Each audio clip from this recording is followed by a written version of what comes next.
Increíble. Esto no lo pudieron haber hecho los hombres. Y vemos que todo eso está encriptado. ¿Cómo es posible que exactamente estas palabras estén relacionadas con los 9 meses que tiene una mujer de embarazo? Entonces, esto es solamente un botón de muestra, como decimos. Génesis capítulo 1. En el principio Dios creó los cielos y la tierra. Bereshit ha Elohim asamayin aeretz. Son 7 en el hebreo, son 7 palabras. Y la del medio es un menorá. 3 a la izquierda y 3 a la izquierda, y en medio el 7, que es Jesús. Porque 3 a la derecha y 3 a la izquierda del menorá es el número del hombre. Fuimos creados en el sexto día. Y cuando Jesús entra en nuestra vida, pasamos de la mundanalidad a la espiritualidad con Jesús. ¿Qué es lo que significa el menorá? Y es el símbolo de vida nueva para el mundo. Es un menorá, vida nueva para el mundo. Ustedes entienden por qué lo tenemos como símbolo también. Muy bien, estos solamente son botoncitos de muestra. para que de veras se agarren y digan, caray, este está sabroso, ¿verdad? Qué rico está el postre. Muy bien, de la misma manera que esto es claro en el Antiguo y el Nuevo Testamento, en el Nuevo Testamento llega Jesucristo y comienza a hablar en parábolas. ¿Qué son las parábolas? Son comparaciones de cosas terrenales con espirituales o viceversa. Entonces Jesús comienza su ministerio.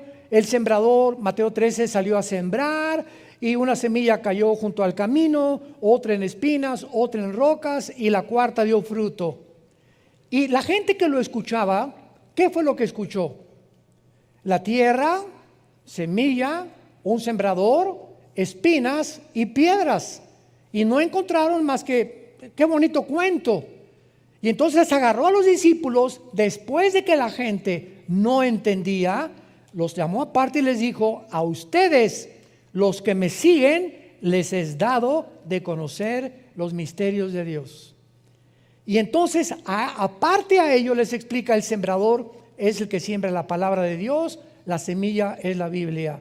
El terreno es el corazón del hombre, los de junto al camino son los que cuando viene el diablo y no le entienden, se vea la palabra, los de espinos, etcétera, etcétera. Y él, detrás de un supuesto cuento o una historia, escondió los misterios del reino de Dios, para que hasta los granjeros, hasta los rancheros, cualquier indígena, no importa que no haya de la primaria, puedan entender los misterios escondidos en la Biblia si tienen a Cristo como su Señor. Y así llegamos a Apocalipsis también, que son puros símbolos, que las 7 estrellas, los 7 espíritus, las 7 cabezas, las 10 cuernos, etcétera, etcétera. Y todos estos símbolos están escondidos, pero representan verdades en el Antiguo Testamento. Entonces yo quiero estudiar Apocalipsis, necesito estudiar Daniel, Ezequiel y Zacarías principalmente, que me interpretan los cuernos y las cabezas y las bestias del Apocalipsis, porque la Biblia no es de interpretación privada. Entonces, abriendo la Biblia, encontramos en el capítulo 2 y en el capítulo 3 del Génesis lenguajes encriptados. Génesis 3: la serpiente era astuta más que todos los animales del campo que Jehová Dios había hecho, la cual dijo a la mujer, con que Dios os ha dicho, no comáis de todo árbol del huerto. Inmediatamente, lo primero que discernimos es que no podía ser una serpiente, sino que el mismo Nuevo Testamento, 2 Corintios 11, 2 al 3, les dice Pablo, temo que como la serpiente con su astucia engañó a Eva, vuestros sentidos sean extraviados de la sincera fidelidad de Cristo. Apocalipsis 12, 8 y 9, el dragón, la serpiente antigua que se llama Satanás. Entonces vemos que lo que aparece como un animal en el capítulo 3 del Génesis, sabemos que no era un animal. Una serpiente no camina, una serpiente no habla y más que nada, una serpiente no razona. Y cuando vemos que una serpiente le está hablando a Eva, sabemos que la diferencia entre los animales y los seres humanos es que nosotros fuimos creados, a diferencia de los animales, con conciencia de que hay un Dios y de que podemos tener comunión con Dios. Los animales no pueden tener conciencia de Dios, no tienen conciencia de Dios, ni tampoco Dios se comunica a ellos. Son guiados por instintos. Entonces vemos que aquí un animal es usado por el Espíritu Santo para ilustrar a la serpiente. Y más adelante, cuando viene el juicio de Adán y Eva, le dice inmediatamente a la serpiente: vas a arrastrarte por tu pecho. O sea, una serpiente no necesita las piernas y los brazos que tenemos nosotros, ni las patas de los animales, porque su sistema muscular en el vientre hace que puedan caminar y enrollarse y transportarse. Y dice: y comerás el polvo todos los días de tu vida. A la serpiente, sabemos que las serpientes, si comen polvo, se mueren. Entonces, ¿le está hablando a la serpiente o a quién le está hablando Dios? Le está hablando a Satanás, profetizándole que, como dicen Isaías 14, al final Satanás va a ser humillado peor que los mismos animales cuando venga el juicio de Dios. Entonces, todas estas cosas las descubrimos cuando estudiamos la Biblia, cuando profundizamos la palabra de Dios.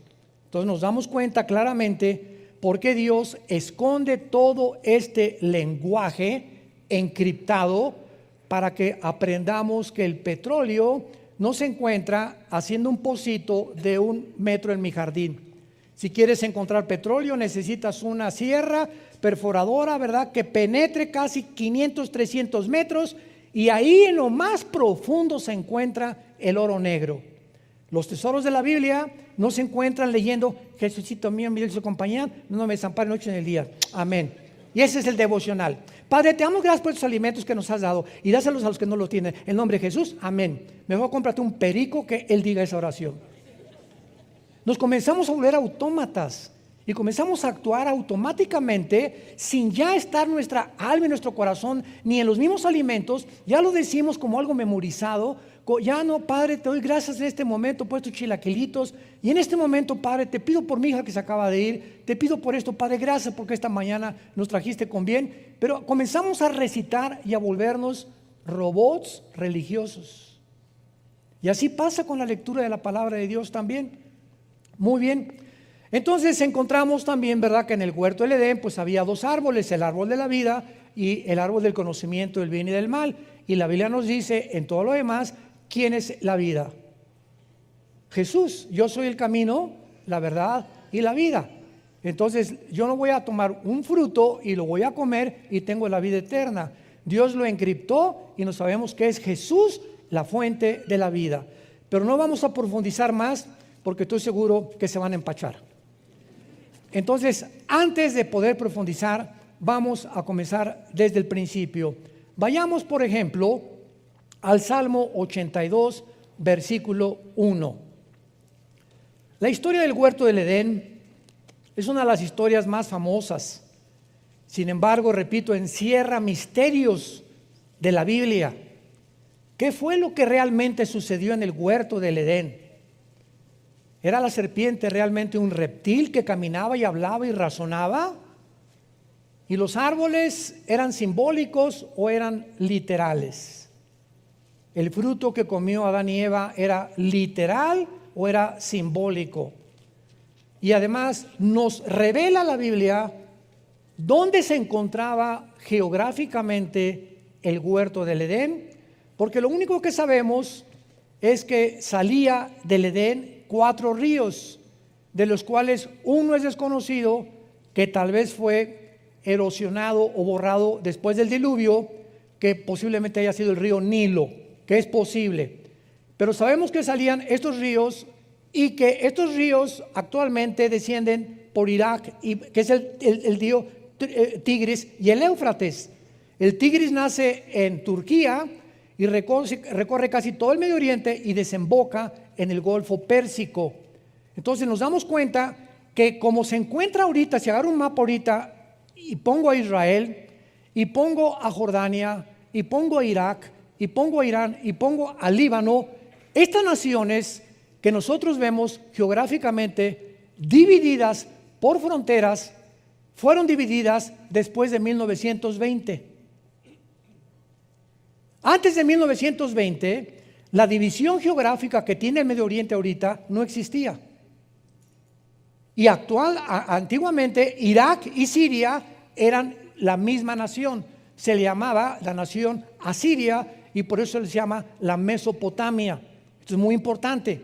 Llega 1922, los ingleses derrocan al imperio turco, al imperio otomano, que tenían el control del Medio Oriente. Los ingleses toman el control del Medio Oriente, viene la declaración Balfour de los ingleses, proporcionándoles a los judíos el derecho de regresar a la tierra, pero pasaron cientos de cosas que impidieron que regresaran, y entonces viene la Segunda Guerra Mundial. Hitler mata a 6 millones, y ante este espectáculo, ¿verdad?, nos damos cuenta que comienza el Medio Oriente a ser dividido, y todas las naciones que forman ahorita el Medio Oriente, de 1925 a 1950, 48, 50, fueron divididas por las Naciones Unidas. Entonces, cuando hablamos nosotros del Jardín del Edén, que se encuentra cerca del Tigris y el Éufrates, se encontrará en Irak, pegadito con la frontera con Israel, o se encontrará en la ciudad de Jerusalén. ¿Qué nos dice la Biblia dónde se encontraba el Jardín del Edén?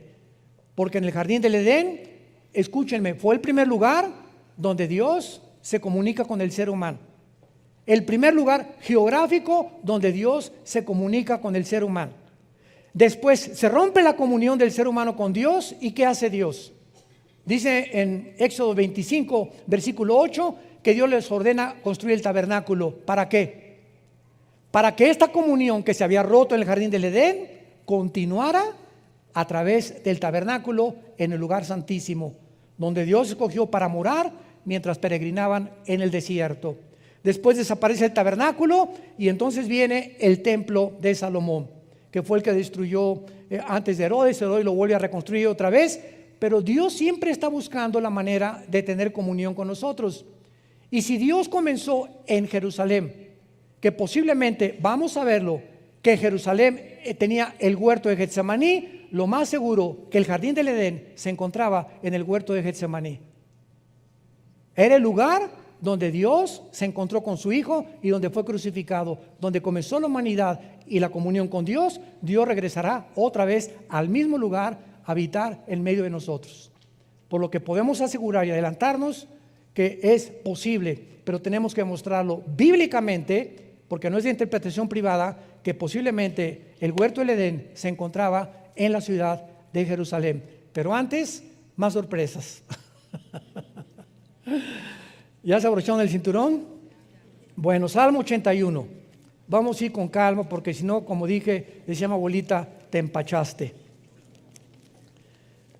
¿Qué es el empacho, verdad? Cuando comemos demasiado y la digestión no se hace posible.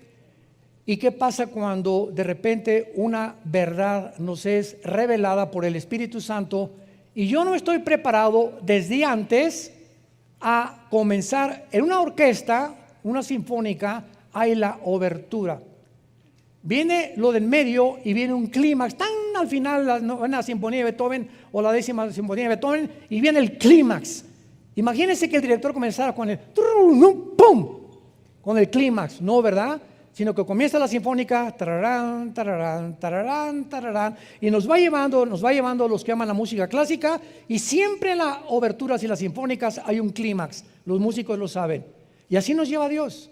No nos lleva Dios y nos dice a un niño de 3 años, ¿cuánto es la raíz cuadrada de 27? Y el niño, ¿perdón? Apenas sabe multiplicar y dividir. Entonces, así es la Biblia. Cuando hablamos de muchas cosas demasiado profundas, que ya estamos grandecitos para aprenderlas, es cuando comenzamos a girar, y si no explicamos desde la A, la B, la C y la D, se empachan.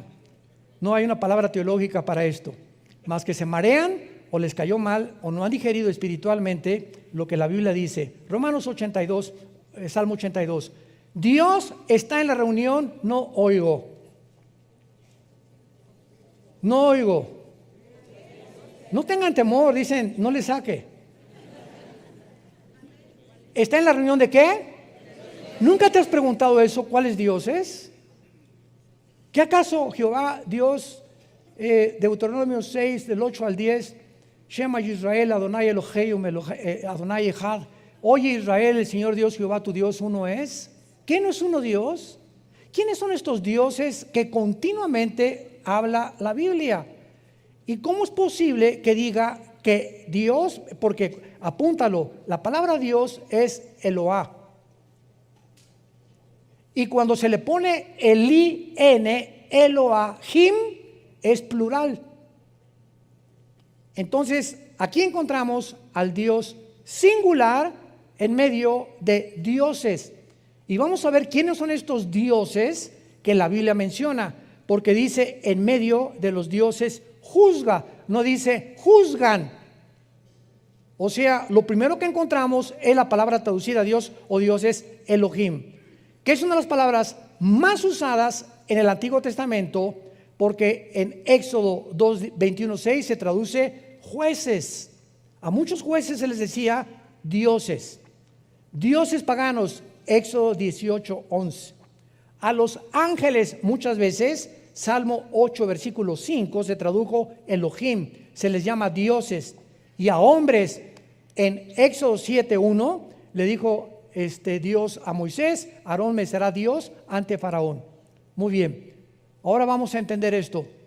Cuando nosotros hablamos y decimos creo en Dios, no estamos diciendo nada, porque el diablo también cree.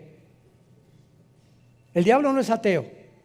Una vez una señora me dijo, yo creo en Dios, y le pregunté inmediatamente, ¿en cuál? ¿Cómo que en cuál? Los hindúes tienen 6 millones de dioses. Los griegos tenían su mitología griega, al dios Neptuno, al dios Zeus, etcétera, etcétera. Cuando me dice, creo en Dios, ¿qué me está diciendo la señora? Usemos la lógica elemental. Estoy creyendo, yo creo que hay algo superior. Nada, es lo único que me está diciendo. Algo superior. Ok, hay muchas cosas superiores que se les llaman dioses. En la Biblia, a los ángeles, a muchos demonios se les llaman dioses. A todas las criaturas divinas, debajo de Dios, se les llama dioses. Y hay personas que se les llamaron Elohim también en el Antiguo Testamento. Ahora bien, este término Elohim se aplica también a los ángeles caídos, como a los ángeles obedientes. Y cuando Satanás tienta a Eva, ¿se acuerdan qué le dijo? Serán, pero está en plural, no dice serán como Dios. Ahí apúntalo, es Elohim. Serán como los dioses. O sea, Satanás dice, hay un mundo, una dimensión invisible en el universo de criaturas que Dios ha creado debajo de él, pero que están bajo el gobierno de Dios. Y todas esas criaturas se llaman dioses porque gobiernan o tienen autoridad espiritual. Entonces, lo que le estaba diciendo la serpiente o Satanás a Eva es: tú puedes tener un conocimiento de el que tenemos nosotros allá arriba en el cielo. Y cuando Adán y Eva supuestamente se comen el fruto prohibido, más adelante dice Dios en el capítulo 3, tratemos de impedir que regresen al huerto del Edén, porque si comen del huerto del Edén en estado caído, van a vivir eternamente. Entonces, cuando Dios los saca del huerto del Edén, hace en su misericordia, porque no podían vivir en pecado eternamente. Entonces fue una misericordia de Dios lo que hizo, pero Dios hace una cosa tremenda en Génesis 3, serán como nosotros, sabiendo el bien y el mal. Si ellos comen otra vez, serán como nosotros, sabiendo el bien y el mal. Fue una parte de la verdad que Satanás le dijo a Eva, mezclada con la mentira. Muy bien. Veamos en Deuteronomio capítulo 32, que cuando sacrificaron los mismos judíos que Dios les había prohibido, todas las estatuas y todos los ídolos que todas las culturas a través de la historia han levantado, se les llama dioses. El dios Tlaloc, tu padrino. El dios de los vientos, el dios Zeus. Al diablo se le conoce como un dios también. Entonces, cuando decimos Dios, ¿qué queramos decir? Un ser superior nada más. Entonces, cuando yo digo creo en Dios, no digo nada. Creo en Dios, el Padre de Jesucristo, mi Señor y Salvador. Ya estamos aterrizando. Es el único Dios vivo y verdadero. Los demás no tienen el poder que tiene el único Dios. Y su nombre no es Dios, es Yahweh, que es yo soy el que soy. Ese es el nombre de Dios. No es Pancho, no es Miguel, no es Dios. Él es el Dios y Padre de Jesucristo, o el Padre de Abraham, de Isaac y de Jacob. Así aterrizamos y nos ponemos exactamente en la atmósfera adecuada para poder realmente entender la Biblia y a quién le estamos orando. Porque hay mucha gente que ora, dice a Dios, y le están orando al mismo diablo y a los mismos demonios. Lo vamos a comprobar. Deuteronomio 32, versículo 17. Dice Moisés: sacrificaron a los demonios y no a Dios. A dioses, o sea, a los demonios, se le está llamando dioses. A dioses que no habían conocido, a nuevos dioses, otra vez ponle ahí, es Elohim, venidos de cerca, que no habían temido nuestros padres. ¿Ya van avanzando? Ya van descubriendo que esa palabra Elohim no habla más que en plural de dioses, y Dios singular Eloah. Cuando es el in aumenta el plural en el hebreo. Entonces nos damos cuenta que cuando muchas personas se hincan delante de una estatua, de una virgen o de un santo, o si, hoy está nuestra hija Natalia, que acaba de casarse, se fueron a Bali en luna de miel. Me dice: papá, es el lugar más barato de México, de más que la Riviera Maya. En Bali, $100 diario con todo incluido en los hoteles, no te imaginas, pero está a casa allá donde nace el aire. Yo le digo: a mí no que me inviten, me aviento 18 horas en el avión, y ¿para qué fui, verdad? Bueno, se fueron para allá y me decía: papá, no te imaginas la cantidad de templos que había por todos lados, y diferentes estatuas, diferentes ídolos, y las, ¿cómo se llama?, las que ponen arriba de las iglesias también, y bueno, por todos lados, todos estos ídolos y todo Tlaloc y a todo lo que el mundo le llama dioses o implica algo con lo sobrenatural, son demonios detrás de esas construcciones, que de alguna forma magnética atraen a esas personas a que los adoren. Entonces, al estarte inclinando detrás de una estatua, sin que tú lo sepas por tu ignorancia, estás adorando dioses espirituales, paganos, que la Biblia le llama demonios. Cuando la mujer samaritana se enfrentó con Cristo, ¿se acuerdan Juan 4? ¿Qué le dijo a la mujer samaritana? A ver, bueno, soy adúltera, parrandera y jugadora, y tengo 5 maridos. Bien has dicho, y con el que vivía en Amaciato, pero era religiosa. Y a las 12 del día fue a sacar el agua, porque las mujeres prostitutas no podían ir a la hora en que las mujeres decentes recogían el agua, a las 8 a 10 de la mañana. Por eso se le encontró a las 12 del día. Y Cristo sabía, y tenía una cita Cristo para encontrarse con esta mujer exactamente en esa hora, donde las peores mujeres iban a recoger el agua, porque Él venía por las pecadoras, no venía por las que se creían sanas. Y la mujer le dijo samaritana a Jesús: es que mis padres adoraron en ese monte, y ustedes los judíos dicen que en Jerusalén. Era samaritana ella, peleados con los judíos. Y Cristo, ¿qué le contesta? Mujer, la hora viene cuando ni acá, ni allá, ni allá, ni en ese templo, ni en esa iglesia, ni acá, ni musulmanes, ni hindúes, en ningún lado se encuentra la adoración, porque mi Padre es espíritu, y los que le adoran en espíritu y en verdad es necesario que le adoren. Pero Jesús, antes de esta explicación, le dice: créeme a mí.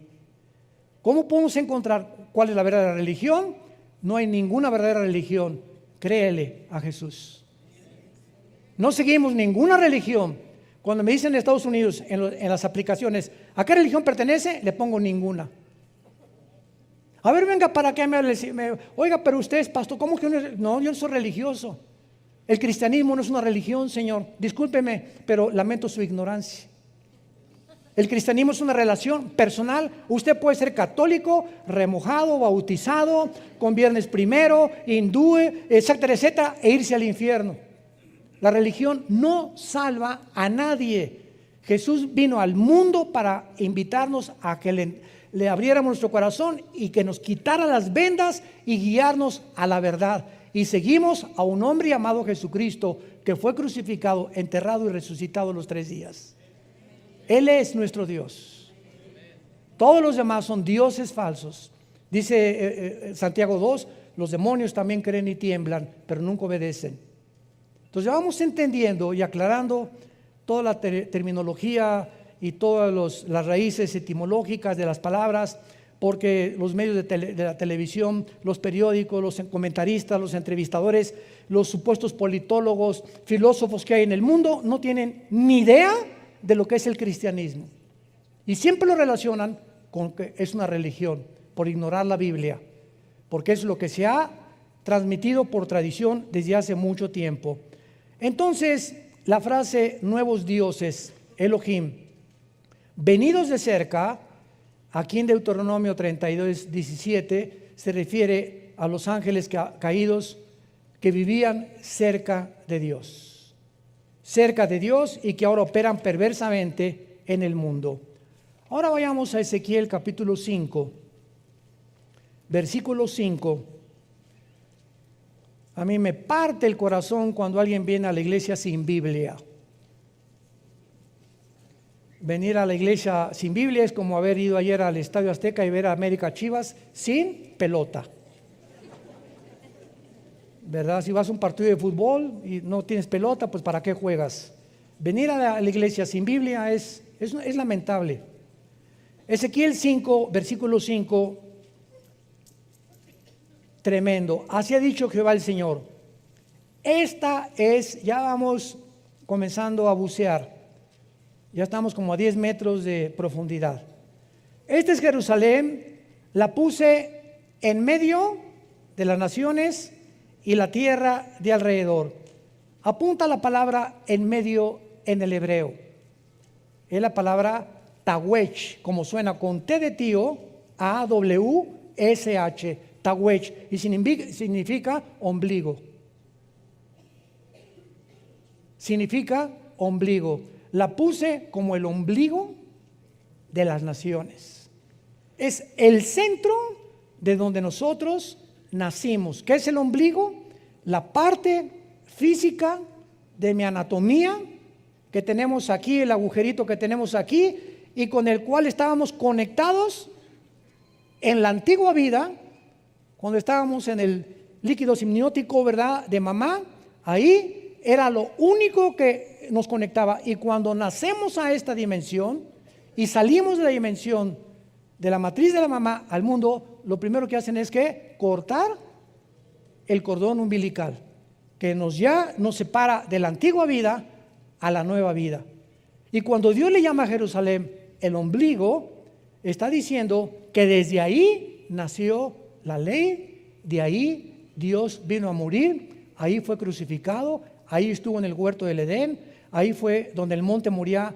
Abraham iba a sacrificar a Isaac. Ahí estuvo el templo de Jerusalén, el templo que está ahorita debajo de la cúpula de la mezquita de Omar. Es el centro de todo, y ahí en Jerusalén comienza la tercera guerra mundial, y en Jerusalén Dios bajará de su tercer cielo a poner su trono en la tierra en Jerusalén. Es el lugar más santo que existe en toda la historia del ser humano. La ciudad más perseguida, más odiada, la más controvertida de todas las cosas,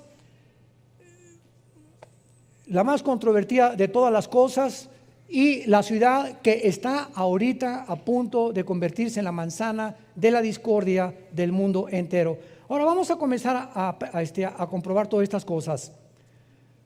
Otros han colocado el huerto del Edén en Israel, en el monte de Sión, y de acuerdo a la historia de los judíos y al lugar donde Dios creó a Satanás, fue en el Edén.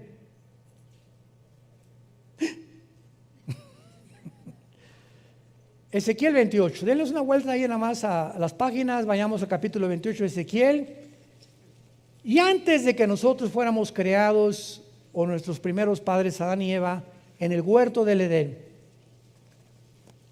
Ese lugar geográfico fue el lugar de la creación de la criatura espiritual más sabia, poderosa, magnífica, bella, inteligente, que se llamaba Lucifer.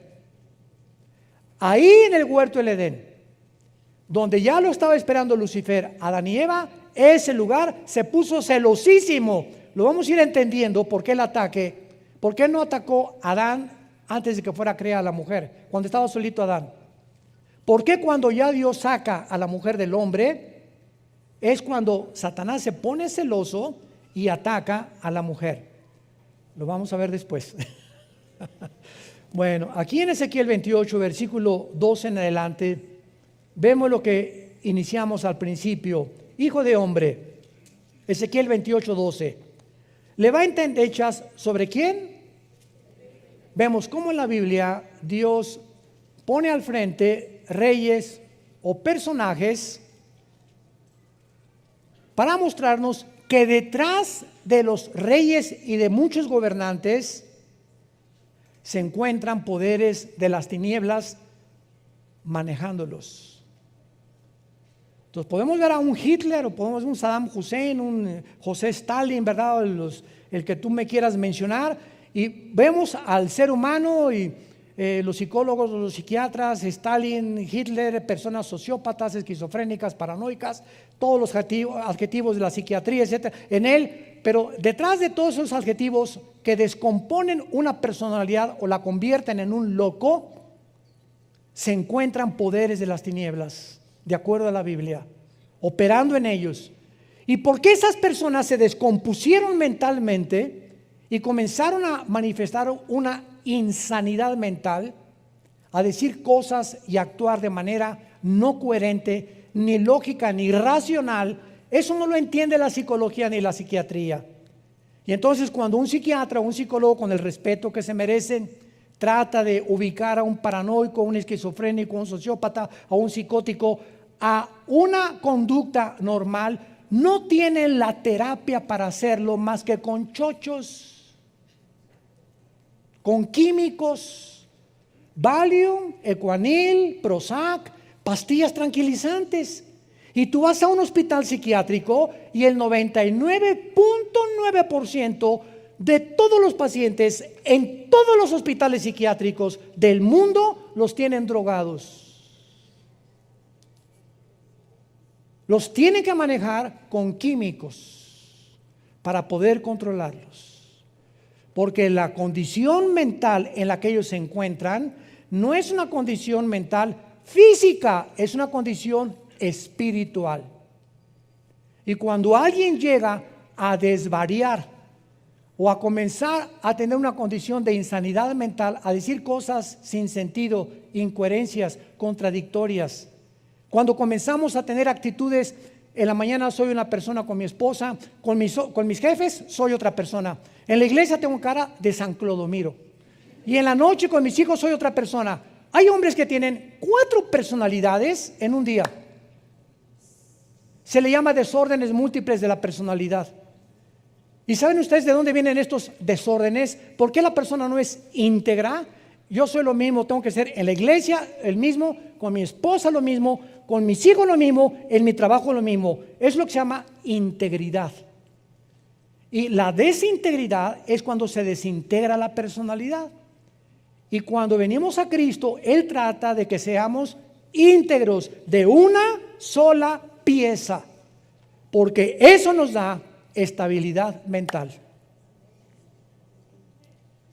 Cuando tratas de aparentar o poner una cara que no eres, porque con tus amigos, ja, ja, ja, y esto y el otro, y zapata, y pásamela el tequila, el otro, llegas a la iglesia, santo, santo, santo, y con tus hijos eres otro, y vas en el carro con tus hijos, y ves, pasa una muchacha guapa, y tus hijos ven como no la monitoreaste, casi la filmaste con los ojos. Dice, ¿ese es mi papá? ¿Ese es el que me lleva a la iglesia? A mi mamá le pone cara de que te amo, mi mamacito, mi periquito. y relincha como caballo bien alimentado en Chapultepec por las muchachas. Te comienzas a desintegrar. Muy bien. Para no profundizar más, dice aquí en Ezequiel 28:12 que Dios le dice a Ezequiel que mire al rey de Tiro. Pero inmediatamente vemos lo que le dice Dios a Ezequiel que le diga al rey de Tiro: tú eras el sello de la perfección. Esto no puede ser literal. ¿Se dan cuenta cómo comenzamos a descubrir qué es literal y qué es simbólico, es metafórico? No hay ningún rey de Tiro, ningún ser humano perfecto, más que Jesucristo. Tú eras el sello de la perfección, lleno de sabiduría y acabado de hermosura. Ya parecía que se parecía el rey de Tiro a Rambo. En Edén, en el huerto de Dios estuviste. Y en ese tiempo, Ezequiel, ya no existía el huerto de Dios ni el Edén. Conclusión, vamos bien. No está hablándole a un humano. Está hablándole a una entidad espiritual representado por un rey para podernos revelar de quién está hablando. Ahora acuérdense de una cosa. El huerto del Edén, Dios no creó, síganme con mucho cuidado, a Adán en el huerto del Edén.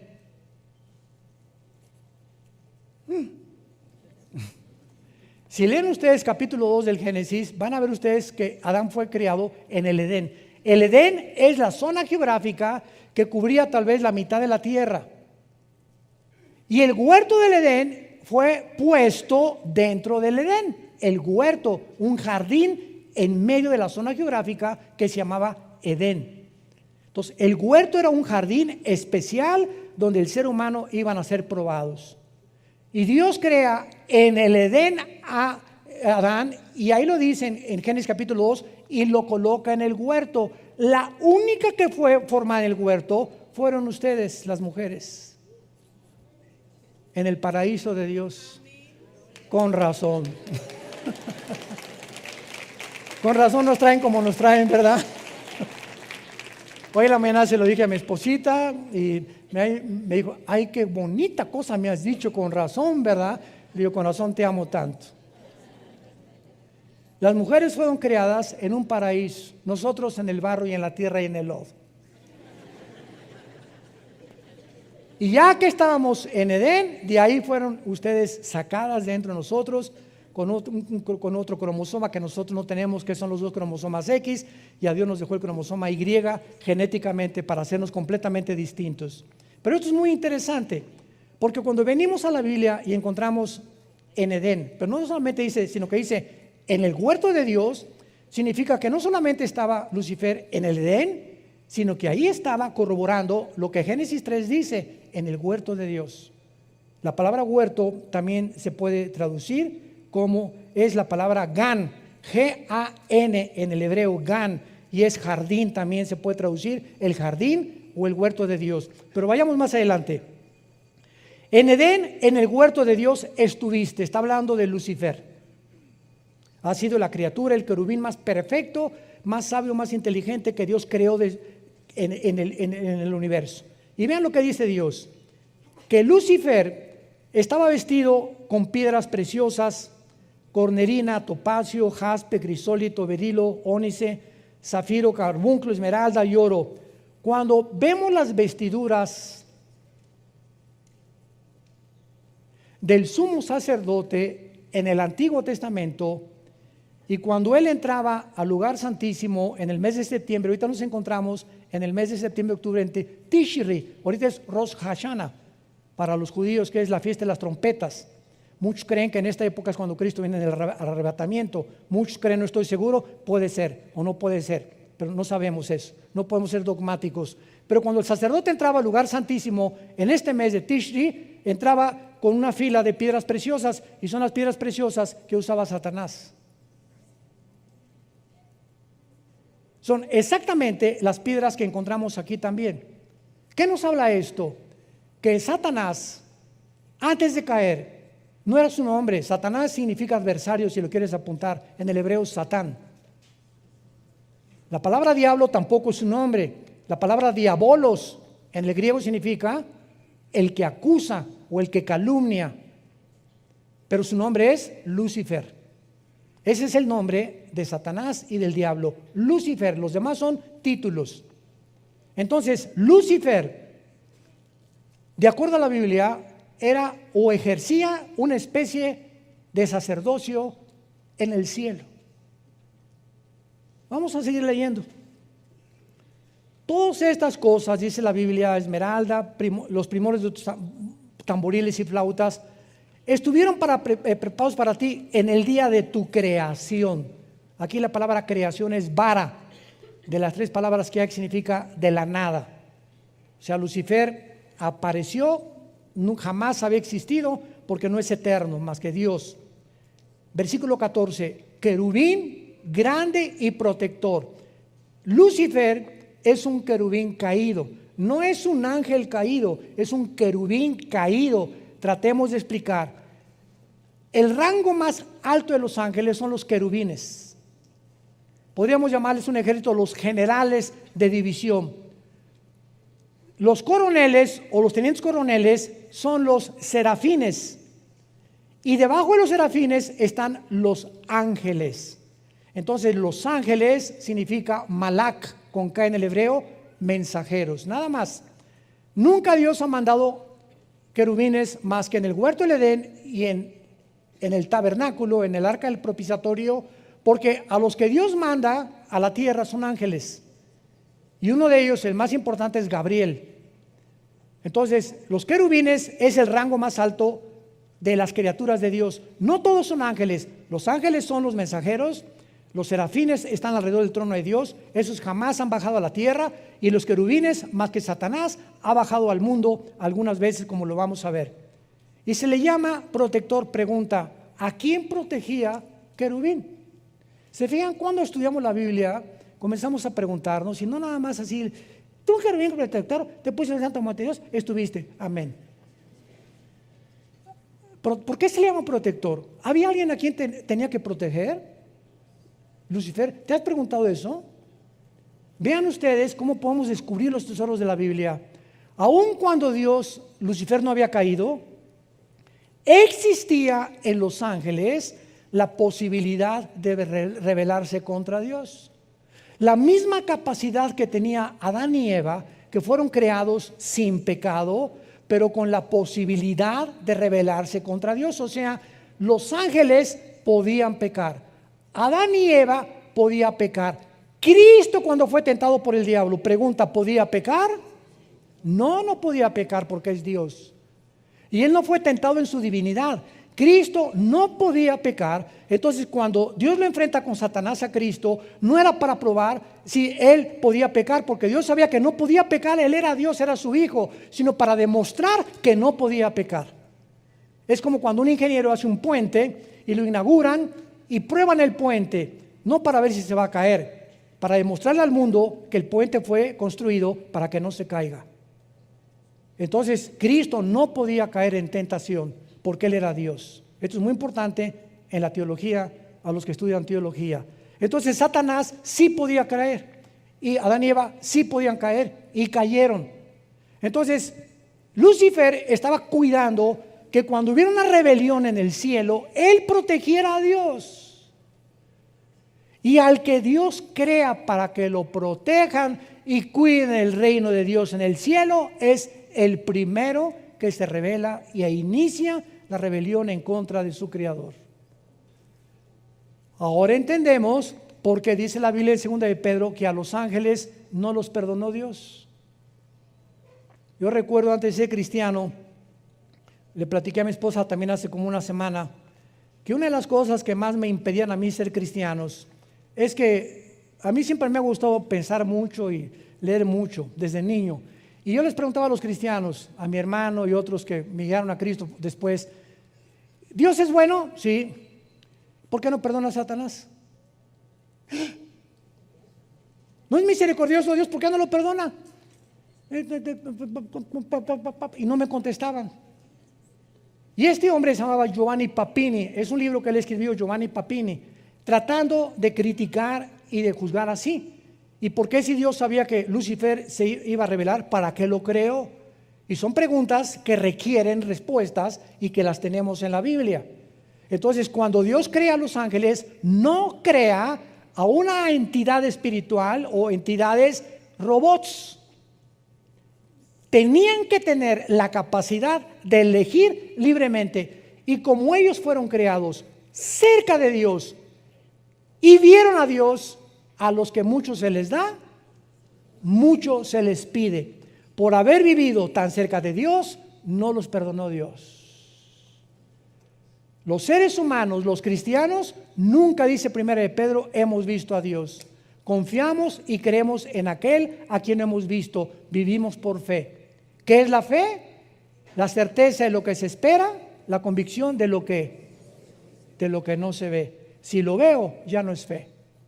Si yo veo un paciente que se levanta en la silla de ruedas, voy a creer. No es cierto, porque la fe no es por la vista, la fe es por el oído.